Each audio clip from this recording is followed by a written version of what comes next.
드디어 남북 전쟁의 핵심 게티스버그가 등장을 했습니다. 리나 미드 모두 여기서 결정적 전투를 하겠다고 이제 이미 결심을 한 거예요. 네. 근데 방법이 달랐습니다. 리는 공격을 통해서 성공을 거두겠다. 미드는 방어를 통해서 하겠다라고 하면서 지형 지물을 연결해서 이제 방어를 배치하다 보니까 모양이 어떤 모양으로 나타나냐면 낚싯바늘 모양으로 저렇게 나타나게 됩니다.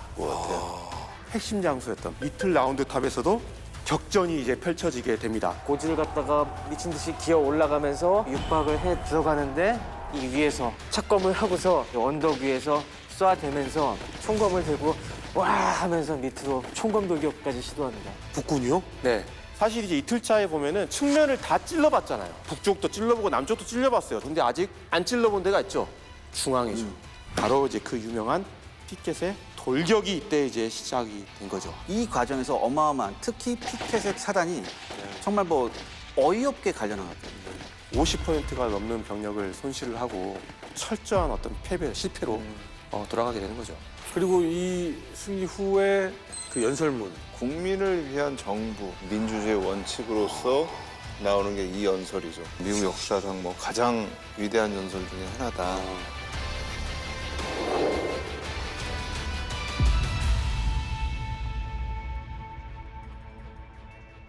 역사와 전쟁을 다루는 방, 역전다방, 남북전쟁 함께하고 계시고요. 이제 드디어 하이라이트, 8분 흥선은 넘어간 것 같습니다. 북부의 군사적 전환점이 됐던 1863년, 빅스버그 전투도 있었고요. 게티스버그 전투도 있었고요. 링컨의 연설도 있었고요. 그래서 전쟁의 양상, 확실하게 변화가 있었을 것 같다라는 생각이 드는데 어떤 변화가 제일 먼저 있었죠? 일단 게티스버그 연설에서 제일 중요한 게 인간은 평등하다. 그것은 바로 미국이라고 하는 나라가 만들어지는 그런 정신이다라고 얘기를 했기 때문에 이제는 더 이상 인종차별이라는 건 없다. 이게 연결되는 게 뭐냐면 이제 흑인들이 미군에 들어가기 시작을 하는 거죠. 사실 이 전쟁이라는 것 자체가 어떻게 보면 흑인들에 대한 인종차별을 없애기 위해서 하는 건데 왜 우리는 들어가지 못하느냐 이제 이렇게 생각을 했는데 사실 북부에도 노예제를 또 찬성하는 사람도 있었지만 또 노예제를 반대하는 사람들 사이에서도 과연 흑인들한테 전투를 할 수 있는 능력이 있느냐.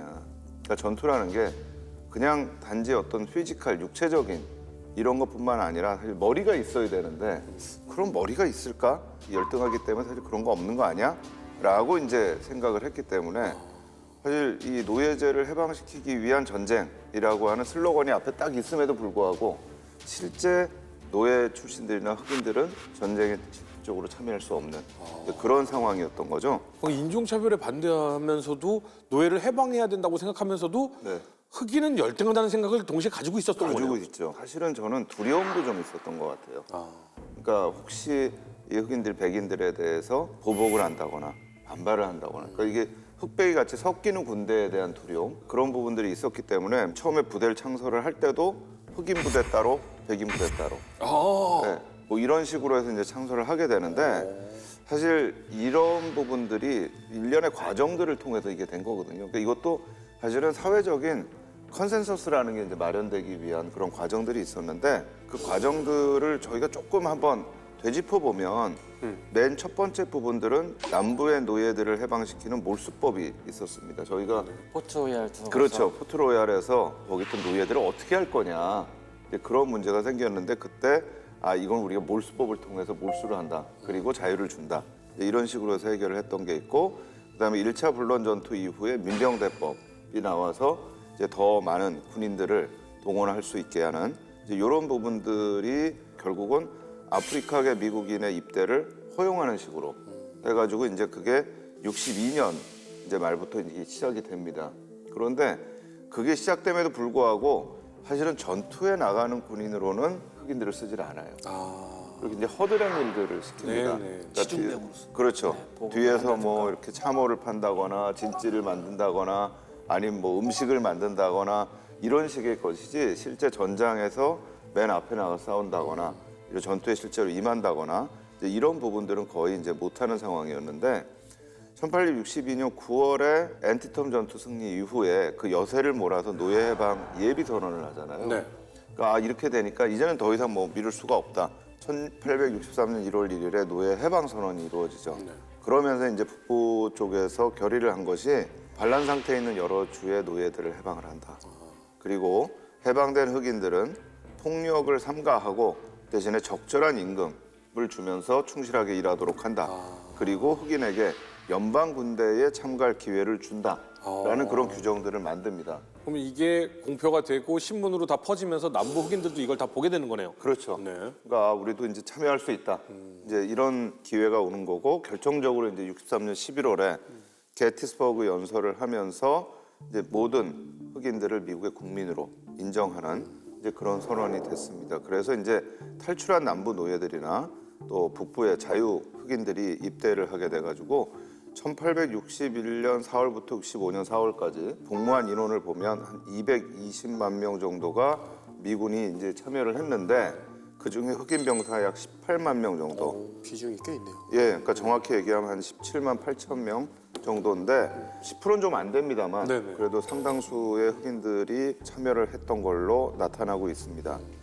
그래서 요 시기에 이제 흑인에 대한 기사들이 나오는데 왼쪽에 있는 게 이제 입대하기 전의 사진이고 그다음에 가운데 있는 게 이제 그때의 채찍질을 맞고 해가지고 굉장히 이제 상처를 받았던 그리고 이제 오른쪽에 있는 게 드디어 이제 군복을 입고 자유를 얻은 다음에 군인이 된 흑인들 이제 그런 어떤 사연들이 신문에 실리기 시작을 합니다.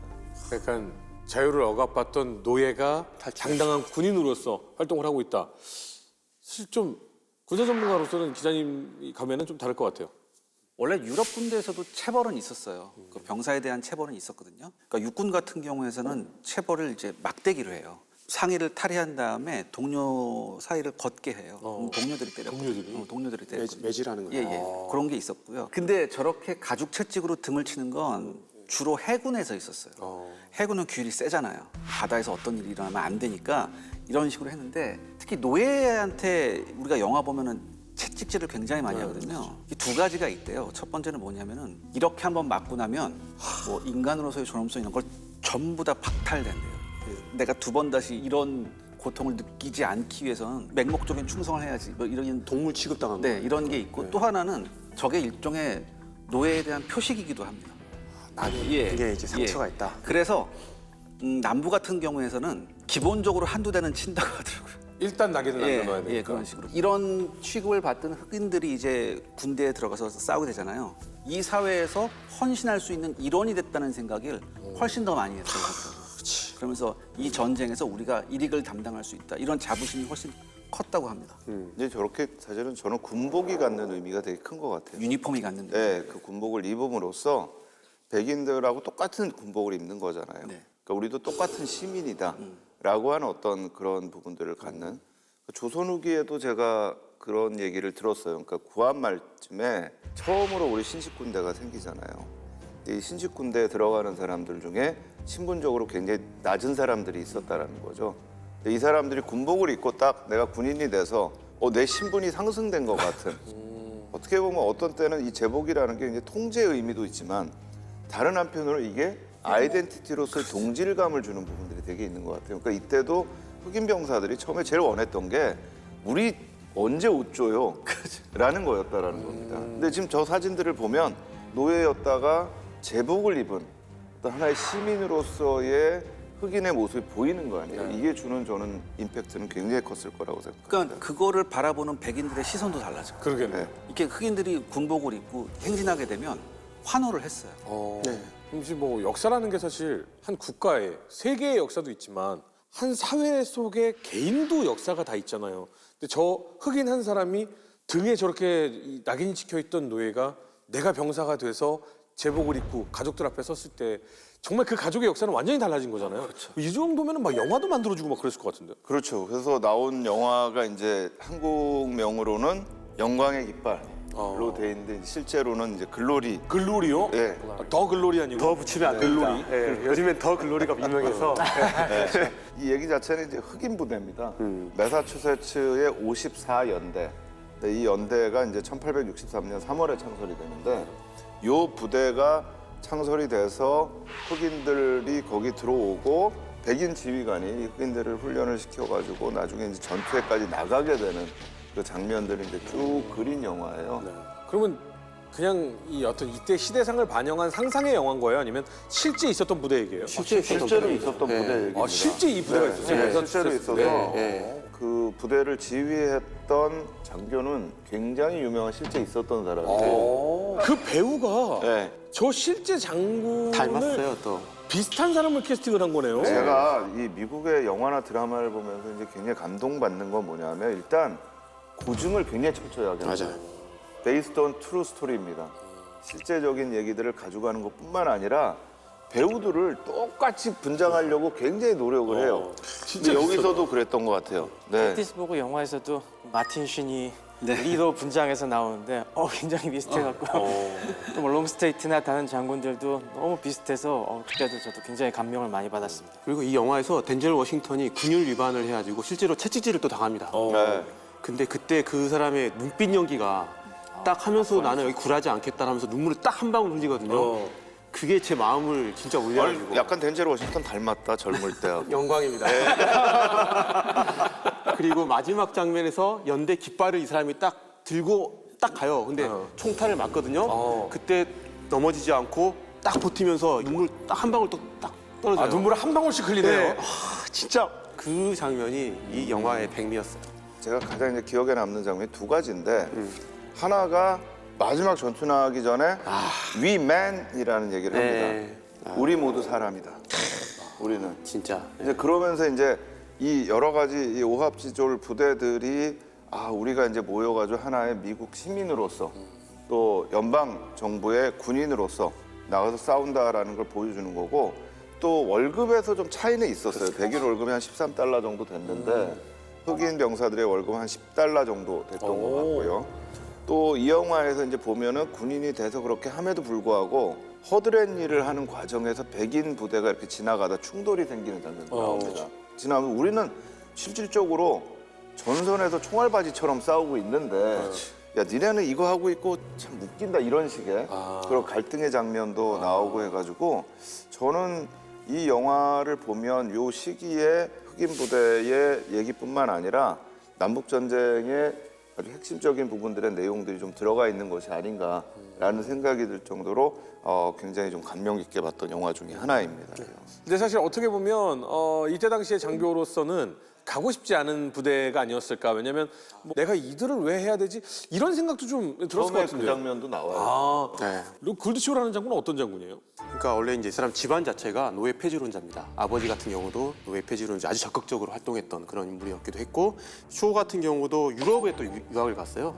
특히 독일 지역, 뭐 네덜란드 이런 데 갔었는데 거기서 나름 이제 본인은 자유와 평등의 어떤 그런 가치들도 깨닫고 또 톰 아저씨의 어둠막 같은 소설들도 읽으면서 노예제에 대한 어떤 그런 반대의 신념을 굳게 키운 인물이었어요. 근데 이 사람이 남북 전쟁이 발발하고 나서 병사로 참전을 합니다.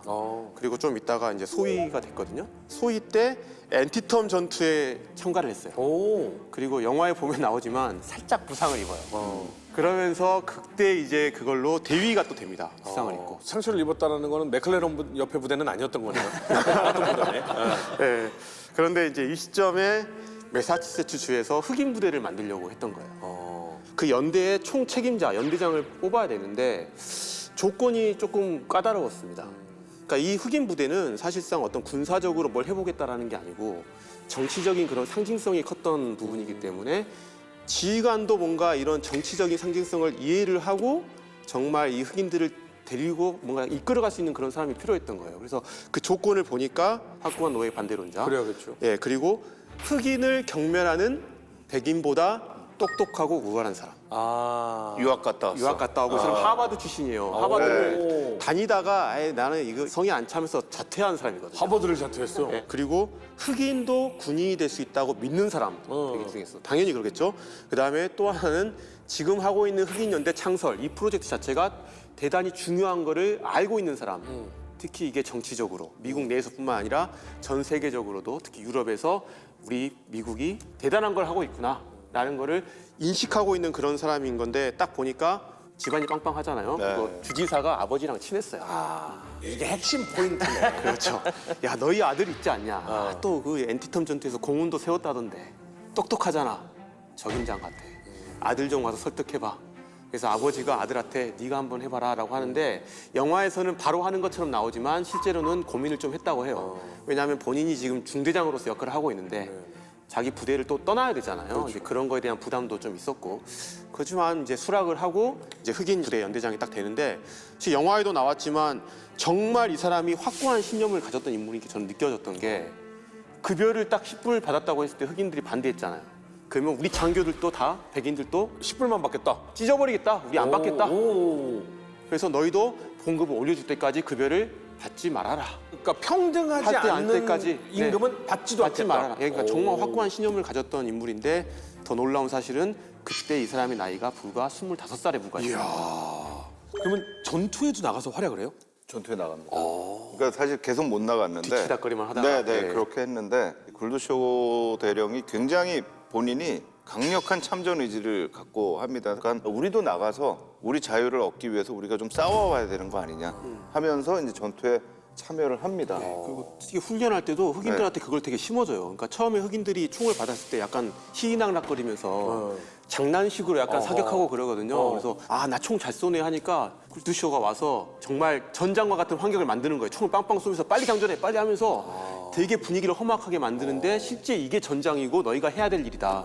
그리고 우리는 단순히 이런 뒤치다꺼리를 할 게 아니라 우리는 싸우기 위해서 너희들이 왔다라는 것을 계속 주입을 또 해줍니다. 그러니까 이 사람 같은 경우에는 실전을 겪어봤잖아요. 네. 실전을 겪어봤으니까 희생이 없이 인정받을 수 없다는 걸 정확히 아는 거죠. 그렇죠. 네.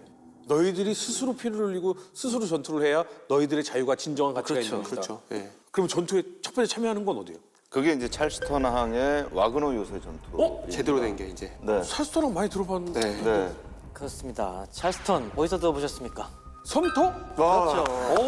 남북 전쟁이 시작된 썸터 요새가 바로 찰스턴항 앞에 있었던 곳이지 않습니까? 네. 버우이가드가 엄청난 포격을 퍼부어서 탈취한 곳인데 이곳이 그동안 좀 뜸했었죠. 한동안 뜸했었지만은 이제 여기서 다시 등장합니다. 그러니까 지금까지는 남부가 지금 점령하고 있는 상태인 거잖아요. 그렇죠. 찰스턴항을 물론 남군이 뺏었지만은 그 뒤에도 이 찰스턴항이 워낙 중요하기 때문에 야, 우리가 여기를 계속 철저하게 방어를 하고 있어야겠다는 생각을 하게 됩니다.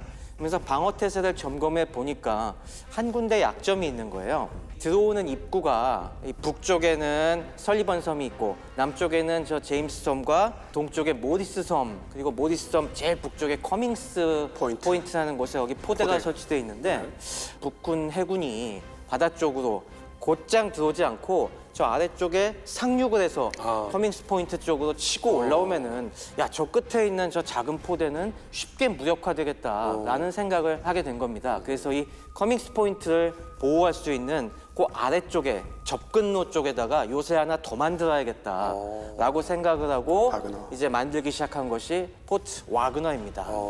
이 와그너 요새의 위치는 거의 다 늪지대예요. 바다에 연해 있으니까 다 습지로 돼 있고 대부분은 거의 뭐 갯벌과 비슷한 그런 푹푹 빠지는 곳이라서 접근이 안 되는데 해안을 따라서 거기는 약간 백사장이랑 단단한 땅이 있기 때문에 그게 되게 좁은 지역이에요. 그래서 딱 그 벽목에다가 저 와그너 요새를 만든 것이죠.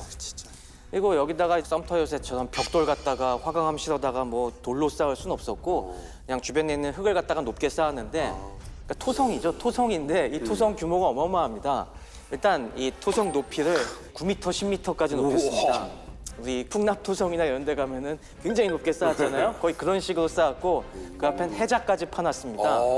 해자의 폭만 3m, 깊이도 한 1.5m 돼갖고 그 3m짜리 해자를 밑으로 들어가서 거기서 다시 10m짜리 벽을 타고 올라가야 되는 상황이니 진짜 아득한 그런 곳이었죠. 활과 돌을 던지던 시대에도 저렇게 짓고 해자를 파면은 넘어가기가 힘든데 총과 대포를 사용하는 시대잖아요. 그렇죠. 거기다가 또 대포까지 배치해놓고 수비 병력도 만만치 않았습니다. 1,700명 정도까지 들어가 있었으니까 저 좁은 통로를 갖다가 10m짜리 벽 뒤에서 저기 공격해 들어오면 그때 나와서 싸울 수가 있었거든요. 그러니까 굉장히 안전한 그런 요새가 됐었죠. 거의 뭐 1마일 정도를 뻘을 가야 돼요. 네. 그 영화에 그게 나오잖아요. 예. 그러니까 저는 사실 그거 보면서 왜 이런 데서 전투를 하지? 그러니까 사실 참호에 대한 공격도 네. 어려운데 네. 거의 자살 행동이잖아요. 그렇죠. 가는 거는 진짜. 우리 네 분한테 상대방이 공격 숫자가 10,000명이에요. 1,700명으로 지켜야 돼.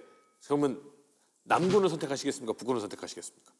이런 튼튼한 요새가 있으면은 수비해도 되죠. 1,700명인데 만이라도 저는 북군을 선택합니다. 대신 제가 맥클레런이 되겠습니다.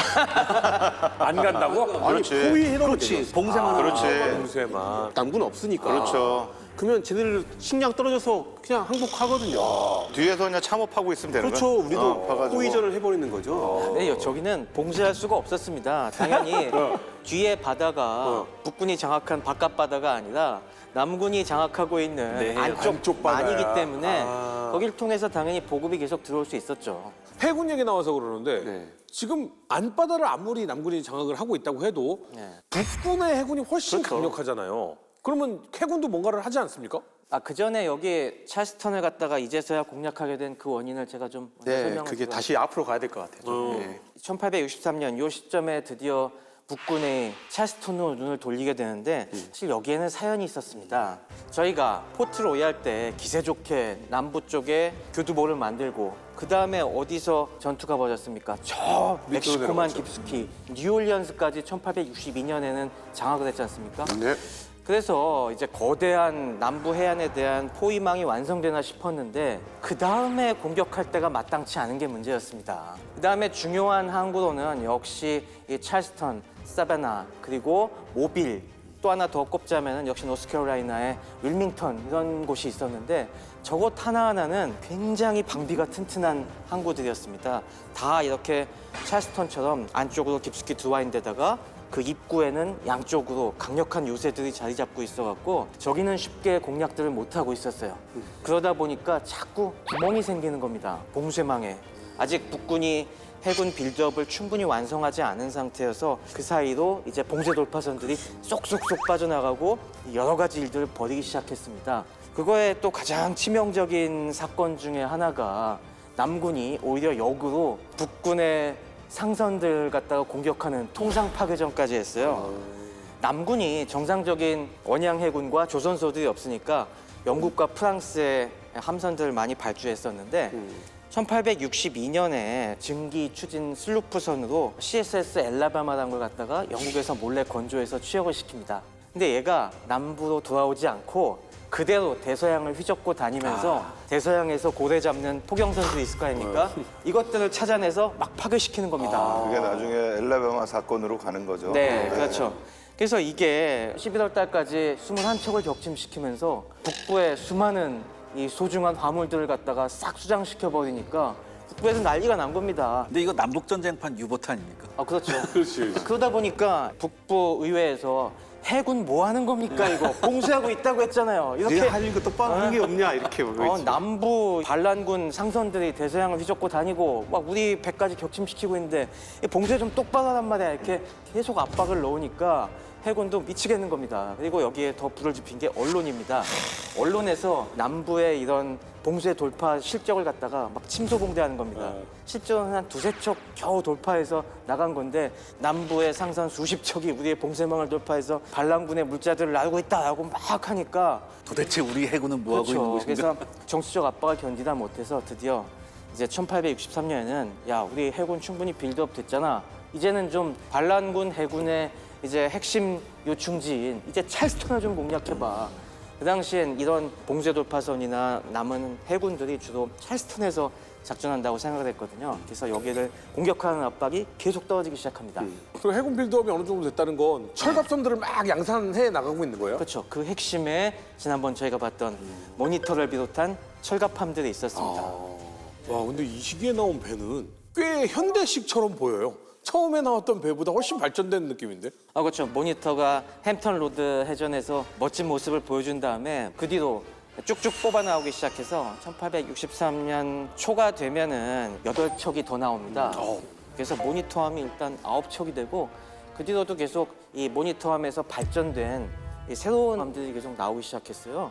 커쿡이라고 저기 보시면 알겠지만은 저거는 회전 포탑은 이 넣기가 굉장히 힘드니까 포가 들어갈 수 있는 이 탑을 갖다가 두 개를 갖다가 놓은 앞뒤에 다음에 두 개네. 네, 그리고 저건 돌아가는 포탑이 아닙니다. 회전 포탑이 아니고 저기 구멍이 여러 개 뚫려 있어갖고 그 안에서 포를 돌려갖고 이쪽 구멍으로 쐈다가 저쪽 구멍으로 쐈다가 하는 포탑이 두 개 있는 걸로 만들어지고 그 다음에 실제로 다포탑, 포탑이 두 개인 모니터함, 세 개인 모니터함도 말기에 가면 나옵니다.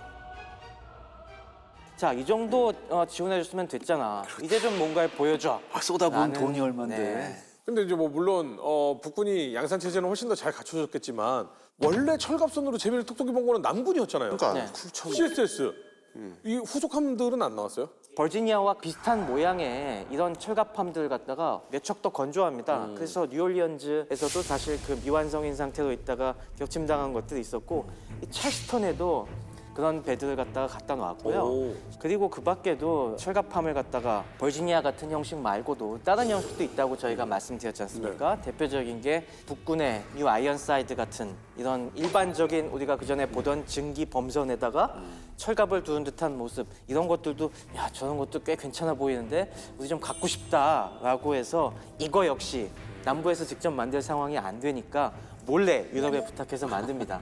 그래서 대전 말기에 만들어진 게 CSS 스토널이란 스토널 잭슨 할 때 네, 스토널 그 잭슨. 스토널. 해군이 잭슨을 이름을 땄네.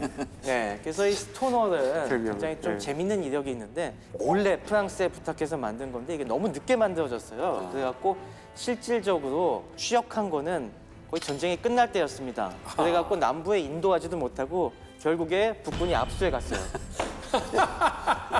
전쟁 끝난 다음에 이제 더 이상 이런 철갑함들이 필요 없어지니까 이걸 나중에 어떻게 했냐면은 일본에 팔았습니다. 일본이요? 네.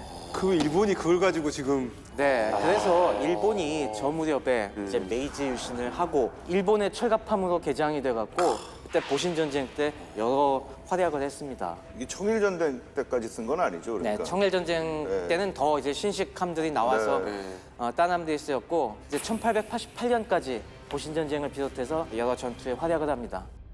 자, 어쨌든 남부는 쥐어짜서 뭐 좀 해보려고 했는데 뭐 제대로 된 건 없었는데 지금 뭐 북군은 엄청 플렉스하면서 지금 철갑함부터 여러 가지 해군력을 증강시켰단 말이죠. 자, 그러면 찰스턴항 공격하나요? 네, 1863년 4월에 공격을 합니다. 이때 해군 전력을 말씀드리면 방금 최 박사님께서 말씀하셨던 최신애들이 이제 다 동원이 되는 겁니다. 그래서 모니터함이 7척이고 우와. 그다음에 드디어 여기서 뉴 아이언사이드가 나오죠. 그다음에 아까 이야기했던 캐쿡도 여기서 동원이 됩니다. 특히 이제 뉴 아이언사이드 같은 경우는 당시로서는 엄청난 거죠. 16문의 포가 탑재가 되어 있어요. 그 지금 약간 느낌으로는 네. 이제 미칠함대가 등장해가지고 지금 이제 감싸고 있는 거잖아요. 네, 어마어마한 함대가 이제 출동을 하게 됐고 또 여기에 이제 해군 사령관은 이미 포터 로열 전투에서 영웅이 됐던 듀퐁. 감사합니다. 화약. 네, 듀퐁이 이제 지휘관으로서 이제 가게 되죠. 네, 사실 여기서 이제 남군이 맞서게 되는데 남군은 철갑선이 2척 정도밖에 없었어요. 네. 기껏 다 확보해 놓은 게. 그러니까 해군 대 해군으로 맞설 수가 없는 거예요. 그렇지. 그럼 어떻게 싸우겠습니까? 결국 지상군이 요새에서 그렇죠. 북부의 해군을 막아야 되는 그런 상황인 거죠. 그렇죠. 그리고 여기를 지키고 있었던 게 계속 이제 다른 데를 돌아다니다가 왔던 비우리가드입니다. 보우리가드. 보우리가드는 정말 뷰런 전투 이후부터 해서 여러 지를 막 돌아다니다가 그러네요. 결국에는 이제 찰스턴까지 오게 됐습니다. 남부군 장군들은 너무 피곤했을 것 같아요. 다니는 거 보면 네네. 육지에서도 일로 갔다 저 하루에 50km 행군하고 네. 보우리가드는 지금 이거 그렇죠. 다닌 거리만 따져도 거의 세계 일주 거리 같은데요. 이 육군에서는 잭슨, 이 해군에서는 보우리가드. 보우리가드. 제일 멀리 돌아다니는 분들. 보우리가드도 육군인데 보우리가드가 책임진 게 남부의 여러 항구들을 수비하는 걸 다 보우리가드가 책임지고 있었기 때문에 이쪽을 공격하면 절로 가고 이쪽을 공격하면 또 일로 가고 이게 아주 바빴죠. 그래서 62년 9월에 다시 일로 왔는데 와서 한 게 뭐냐면 아까 이제 와그너 요새도 만들었잖아요. 네. 방어 요새들을 손봅니다. 아, 그게 다 보우리가드예요? 네, 그러니까 증강시키고 하는 것들이 다 보우리가드가 했던 거예요. 그래서 이 사람이 딱 한 걸 보면은 저 선이 3개가 보이죠. 네. 나름 3중 방어선을 저렇게 만들어 놓은 거예요. 1차 방어선을 제일 바깥에다 해놓고 안쪽에 또 해놓고 마지막으로는 찰스턴 항 자체에 이렇게 또 해놓은. 그러니까 나름 치밀한 방어를 이제 준비를 하는 거고 여기에 또 신무기도 도입을 합니다. 신무기요. 네, 이건 제가 지금 말씀 안 드리겠어요. 아, 기대하겠습니다. 이렇게 치밀한 준비를 하고 있는 보우리가드에 맞서서 물량의 북부 어떻게 공격이 들어갑니까? 듀퐁 제독이 앞서 말씀드린 대로 정치적 압박에 시달리다가 결국에 이제 공격에 나서기도 했지만은 굉장히 심적인 부담이 컸습니다. 그렇죠. 네. 너무 철통 방어를 하고 있는 것을 알기 때문에 참고로 저 요새 전체적으로 봤을 때 포가 한 385문 정도. 그렇죠. 전방 1차 방어선에만 76문이 깔려 있었어요. 진짜. 그래갖고 아 이걸 어떻게 하지 하다가 그래도 위에서 계속 압박을 넣으니까 4월 7일에 결국에 해군을 총동원해서 들어가기 시작합니다. 여기에 선봉에는 맷집이 단단한 모니터함들과 철갑함들을 갖다가 이제 밀어넣고 역시 화력으로 적의 요새들을 제압하기로 작정합니다. 가장 중요한 요새가 북쪽 입구를 지키고 있는 물트리 요새와 가운데 막고 있는 썸터 요새니까 이쪽에다가 우리가 모니터함들이 역시 뱅뱅뱅뱅 돌면서 계속 포격을 퍼부어갖고 무력화를 시켜보자라고 드디어 시도를 합니다. 그런데 공격을 해 들어갔는데 예상대로 진짜 어마어마한 포탄이 쏟아지기 시작했습니다. 이미 다 좌표 따놨습니다. 북부 해군이 진입하면은 여기로 이렇게 들어오겠지. 수로를 딱 꿰뚫고 거기에 딱 맞춰서 포를 방면해 놓고 있으니까 이거 완전히 들어가자마자 포가 정확하게 꽂히는 겁니다. 그래서 무려 이때 76문의 포들이 2,209발을 갖다가 날렸는데 놀랍게도 그 중에 520발이 명중했습니다. 4분의 1 명중. 네. 그 이동 타겟을 4분의 1을 명중시켜서 그렇죠. 4분의 1을 명중시킬 당시 뭐 정도로. 컴퓨터나 계산기가 있었던 것도 아닌데. 네, 그런 것도 아닌데 정말 놀라운 스코어죠. 이게 이또 게임 중에 예전에 저 포트 땡땡이라는 그 게임인데요. 요 바람에는 요 정도 세기로 해서 딱 쏘면 저기에 딱 떨어져라는 계산들을 이미 병사들은 다 훈련을 해놓은 거잖아요. 그렇죠. 이미 철저하게 훈련이 돼 있었는데 반해서 아무래도 이 철갑함들은 자동화돼 있지 않고 포를 밀어 넣었다 뺐다가 다시 장전하고 다시 밀고 하는 게 엄청 시간이 많이 걸리고 하니까 그 사이에 한 150발 정도밖에 응사를 못했어요. 침몰한 배도 있었어요? 당연히 이젠 남군도 북군이 철갑함을 갖고 있다는 거 아니까 노에서 쏩니다. 위에 장갑이 튼튼한 부분은 쏴도 소용이 없다. 그러면 약한 홀수선 밑을 때리자. 거기는 장갑이 약하거나 아니면 나무이다. 그래서 그쪽을 집중적으로 막 포격을 했는데 그런 럭키샷이 요 케쿡의 홀수선 밑을 때려갖고 이쪽에서 침수가 발생하기 시작합니다. 그래갖고 일단은 어떻게든 빼서 퇴각을 시켰는데 이게 침수가 잡히질 않아갖고 다음날 결국에 침몰해버립니다. 근데 이때 사용했던 그 대포가 남군이 강선포에다가 원추형 탄을 썼나요? 아니면 어떤 걸 썼나요? 그런 것도 많이 썼습니다. 이제 남군도 실제로 조금 더 관통력을 높이려고 여러 가지 시도를 하고 일반적인 우리 둥그런 탄환 쏘는 것들은 최대한 대구경포를 써갖고 이제 질량으로 때려 부수고 강선포들은 속도로 이제 관통을 시키는 노력들을 다양하게 봅니다. 그래갖고 4월 7일 날 이 스코어를 갖다가 보고서 듀퐁 제독이 엄청나게 상심을 해갖고 더 이상의 공격은 무의미하다. 공격 중지. 1차 전투가 이렇게 싱겁게 끝납니다. 근데 이걸 보고서 해군 장관 웰스와 링컨이 아주 경로를 합니다. 왜요? 이렇게 중요한 찰스턴항을 혼 좀 내주고서 전투가 끝났으면 모르겠는데 좀 하루 두들겨 보고 이렇게 끝내는 게 뭐요? 듀퐁 장군 이게 뭐냔 말이야 하면서 막 이제 닥달을 하는데 듀퐁은 이거는 안 됩니다. 이건 계란으로 바위치기입니다. 이거 저희 모니터함으로도 여기 지금 당장 못 뚫습니다. 라고 이렇게 하니까 링컨과 웰스는 그 순간 딱 누군가가 떠올랐습니다. 누굴까요? 맥클레런? 맥클레런 맞습니다. 맞아요? 맞습니다. 저거 바다의 맥클레런이네. 아니, 잠깐 맞아요. 맥클레런이 퇴장하셨는데 계속 나오네요. 그렇죠. 이건 뭐야? 바다의 맥클레런이야? 듀퐁 장군? 당신 그럴 거면은 잠시 좀 지휘봉 좀 내어놓고 있어 하고 결국에 5월 달에 경질이 됩니다. 경길돼 버리죠. 그러니까 이게 자라보고 놀란 가슴이잖아요. 맥클레런 보고 놀란 가슴을 듀퐁 보고 또 노는 거지. 더 이상 이런 소극적인 장군들은 필요 없다. 우리에겐 이제 전쟁을 끝낼 수 있는 공격적인 장군이 필요하다는 걸 여기서도 강조한 거죠. 그다음에 달그렌 제독이 공세전대 사령관에 오릅니다. 달그렌은 저희가 지난번 함포 얘기할 때 들으셨을 거예요. 북군이 가장 대표적으로 쓴 이 당시의 함포가 바로 이 달그렌포입니다. 달그렌은 그러니까 병기장교였어요. 전통적으로 이런 포나 이런 쪽 개량하던 병기장교였는데 내가 기술만 잘하는 게 아니라 야전에서 공도 세울 수 있단 말이야 하면서 막 욕구가 있었는데 드디어 이제 사령관이 돼갖고 의욕적으로 이제 저는 열심히 공격해 보겠습니다. 그런데 듀퐁 제독께서도 해봤지만은 우리 해군만은 안 되겠습니다. 그러니까 이제 육군도 같이 갈 수 있게 지원을 해주십시오.라고 해서 이제 육해군 합동 공격을 준비하게 된 겁니다. 그래서 아까 얘기한 제 54 매사추세츠 연대 같은 육군들이 드디어 네. 이 찰스턴 주변에 상륙을 해서 같이 이 주변의 요새망들을 하나하나 무력화시키는 작전에 돌입한 거죠. 네. 바다에서는 계속해서 철갑선들이 시위를 하면서 포격을 하고 육군이 뒤를 치면 합동 공격이 되니까 그렇죠. 그래갖고 1차 와그너 요새 전투가 벌어지는데 백인 부대를 갖다가 투입해갖고 한번 와그너 요새 저게 얼마나 강한지 역시 한번 믿어봤는데 여기서도 대판 깨지고 포격시켜주고. 이렇게 공격해서는 안 되겠다. 진짜 해군과 육군이 철저하게 작전을 짜갖고 같이 확 들어가야 이게 성공하겠다는 이제 확신을 갖게 됩니다. 근데 지금 아까 얘기를 들어보면 와그너 요새 같은 경우에 해자 파져 있고 10m 이상 되는 벽이 있고 이걸 그냥 맨몸으로 뚫기에는 너무 애매한데 뭐 좀 새로운 전략이나 뭐 무기도 좀 있어야 되는 거 아닙니까? 네, 그래서 2차 찰스타낭 전투에서 북군이 희대의 조커를 투입을 합니다. 조커? 예, 이게 뭐냐면 바로 스왑프 엔젤이라는 대구공 표였습니다.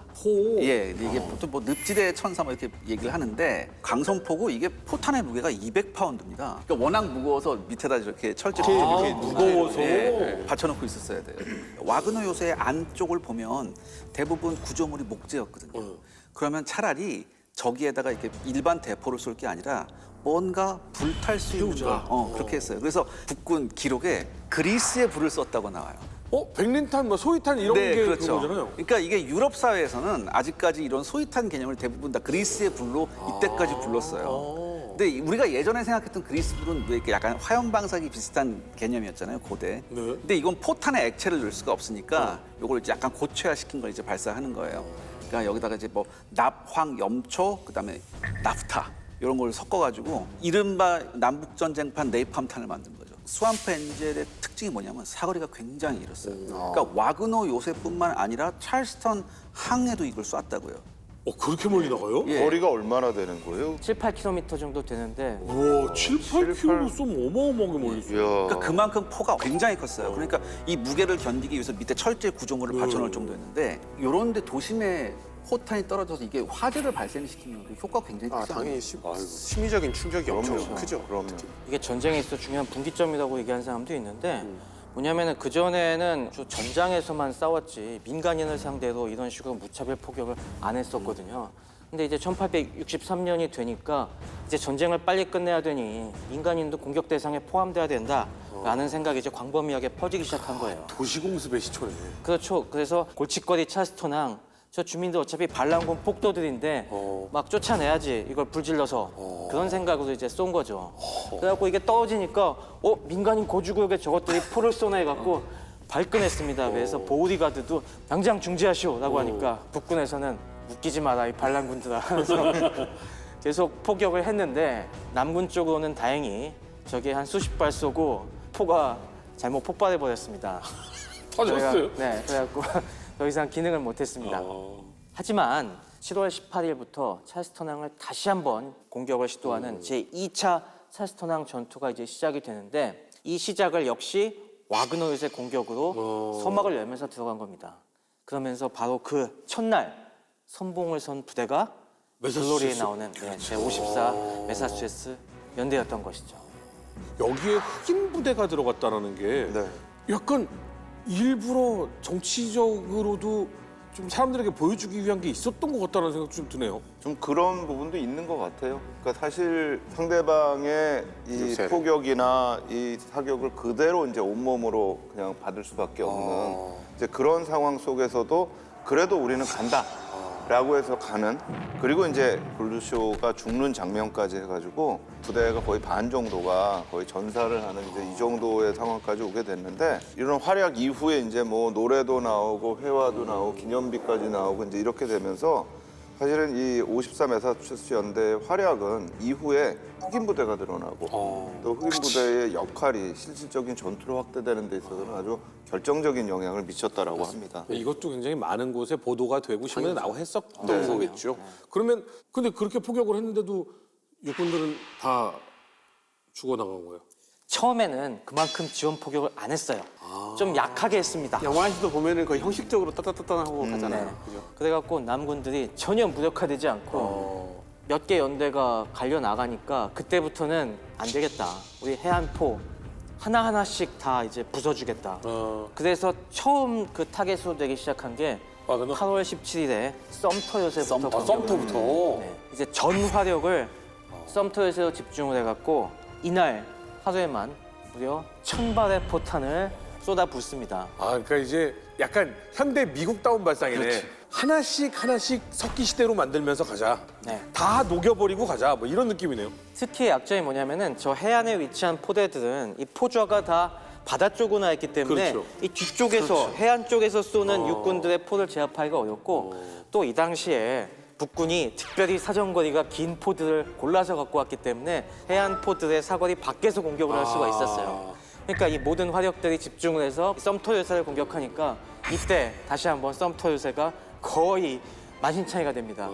거의 벽이 다 무너지고 내부가 엉망이 돼갖고 이거 안 되겠다. 보우리가드가 이거 포기하고 병력이랑 포 이제 썸터에서 빼. 더 이상 못 버티겠다라고 해서 거의 무력화가 되고 그 다음에 와그너즈에다 공격을 퍼붓습니다. 이런 뭐 사실은 돈과 폭탄만 있으면 얼마든지 밀면서 갈 수 있겠는데? 네, 그렇죠. 그래서 9월 초에 육해군 합동 포격을 받은 와그너요새도 점령이 됐습니다.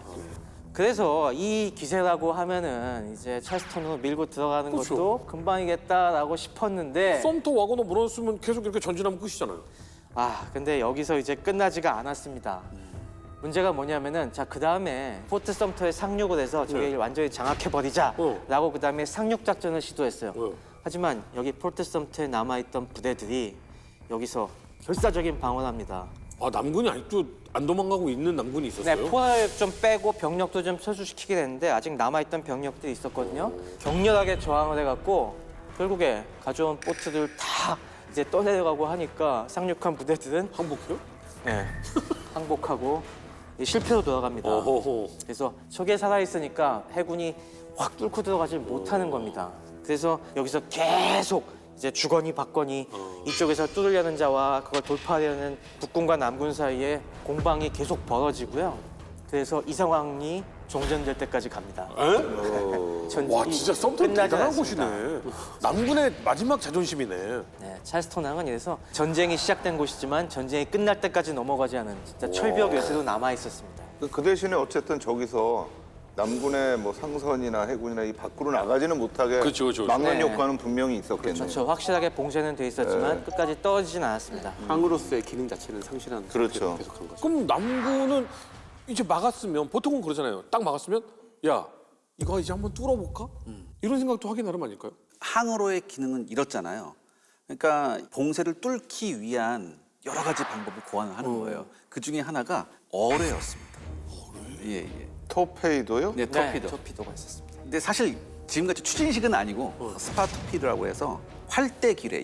예전에 태평양 전쟁에서 일본군이 한번 썼던 거 있죠. 쭉 당겨서 발사하는 아니 거? 장대 끝에다가 이렇게 달아가지고 잠수부대. 가서 찌르는 거? 장대 끝에다가 폭탄 달아서 우리가 20세기 들어와서는 이 토피도라는 것이 자력 추진이 가능한 이런 폭탄을 얘기하는 거지만은 저 당시에는 그 정도 작은 어뢰 안에다가 추진체까지 집어넣을 기술이 안 됐기 때문에 이 당시에는 자력 강주 능력이 없는 일종의 그냥 기뢰죠. 그러니까 멍텅구리 기뢰를 장대 끝에다 해가지고 배에다 달아서 가서 이제 들이받으면서 꼭 던지면 그렇게 해야 되는 거죠. 근데 그걸 가는 병사는 굉장히 위험하겠는데? 근데 가미카제까지는 아니지만 결국은 비슷한 결과가 나오는 거죠. 그렇겠네요.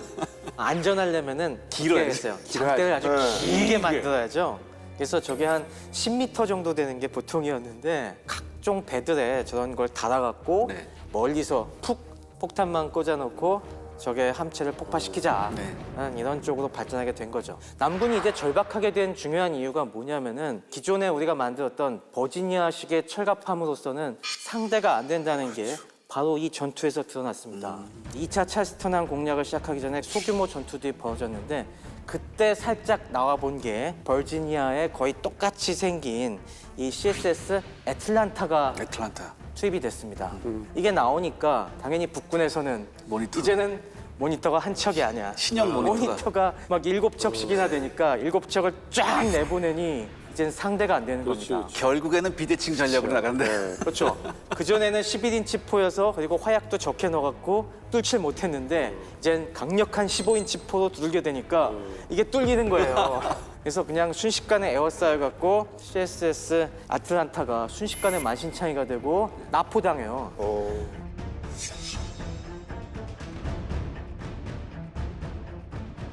이 지경이 되니까 야 우리 이제 저런 철갑하면 안 되겠다. 조금 더 머리를 써야겠다. 그래서 그 다음에 등장한 것이 바로 어뢰정, 반잠수정인 겁니다. 근데 이런 상황에서 나가는 게 두 종류 같아요.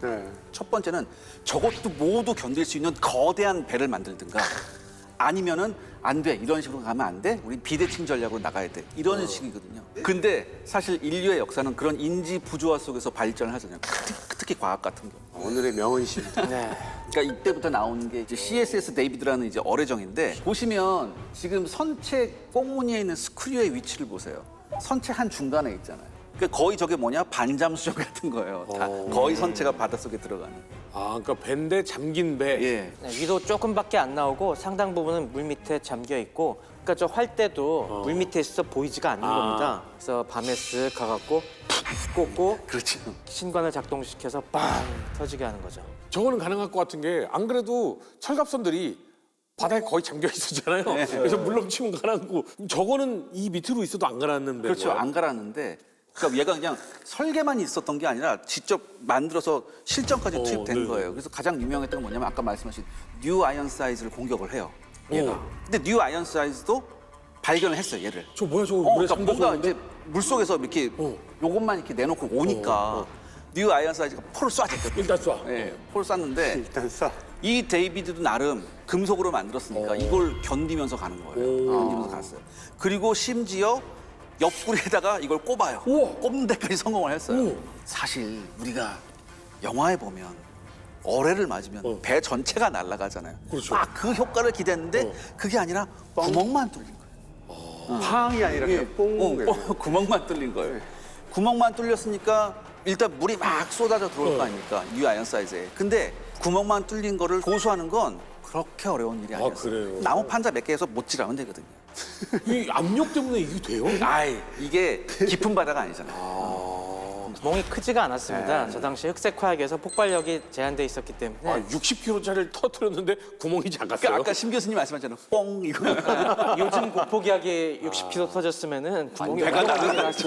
지금 그 당시의 화약인데요. 그래도 구멍은 냈네. 그래도 장갑이 뚫리니까 그래서 결국에 수리하러 북쪽 항구로 이제 갈 수밖에 없었죠. 근데 그러니까 전열에서 저기 탈락시키는 데는 성공했습니다. 기뢰정에 사람이 타는 거예요? 그럼요. 사람이 운전을 하고 꽂아놓고 그럼 푹 꽂은 다시 다음에. 후진? 꽂아놓고 후진하는. 네, 후진한 다음에 이거 버튼 이 당시 토피도 어떻게 격발시키냐도 되게 중요한 문제였는데 그래서 맨 처음에 시도했던 거는 이 당시에도 충격 신관에 있었습니다. 간단하잖아요. 충격 신관은 푹 찌르면 스위치가 찍 눌려갖고 뻥 터지게 하는. 그래서 이 충격 신관을 갖다가 주로 썼는데 나도 위험할 것 같은데 그러면. 그렇죠. 근데 이제 이 충격 신관이 하나 문제가 뭐가 있었냐면은 충격을 받아도 지난번 어뢰 스캔들이나 그런 데서도 봤듯이 이렇게 작동을 안 하는 경우들이 많아요. 그래서 충격 신관도 실제로 작동 안 하고 실패하는 경우들이 많아갖고 그래서 남부가 어떤 시도를 해보냐면은 전기줄을 달아갖고 예, 그래서 전기로 우리가 이거 하듯이? 네, 그거 하듯이 하는 장치도 시도해봤는데 그 당시엔 이 당연히 전기줄 방수도 제대로 안 되고 하다 보니까 이것도 좀 불안했습니다. 그래갖고 결국에는 충격 신관을 많이 썼는데 이걸 막 혼용해서 썼어요. 근데 그만큼 남부가 굉장히 다급했다는 거죠. 그렇죠. 네, 진짜. 진짜 선체가 안 보이게 갈 수 있는 잠수정도 만들기 시작했죠. 펀리오 같은 20명이 들어가서 열심히 이걸 돌리면서 저 끝에는 9m짜리 장대 끝에 토피도를 달고 적함을 침몰시킨 최초의 공격을 성공시킨 잠수정입니다. 자, 저희가 관심 갖지 못한 지역들도 있죠. 네, 게티스버그 전역이 뭐 1전역이고 미시시피 강 쪽에 뭐 2전역이라면 제 3전역이 또 있었습니다. 네. 켄터키, 테네시 뭐 이런 지역인데 국군에서 넘버원 빅스버그의 영웅 그랜트가 갑니다. $50 출동. 출동. 전면적인 공격을 감행을 해버립니다. 그래서 적이 능선에 있는 중앙 부분을 돌파해버립니다. 야, 이거 전형적인 허리 자를라서 포위선멸전이 될 것 같은 느낌인데요? 그렇죠. 그래서 여기서 사실 불가능을 가능하게 만들어버린 게 뭐냐면 저 기세에 놀라가지고 브래드 군이 철수를 해버려요. 오.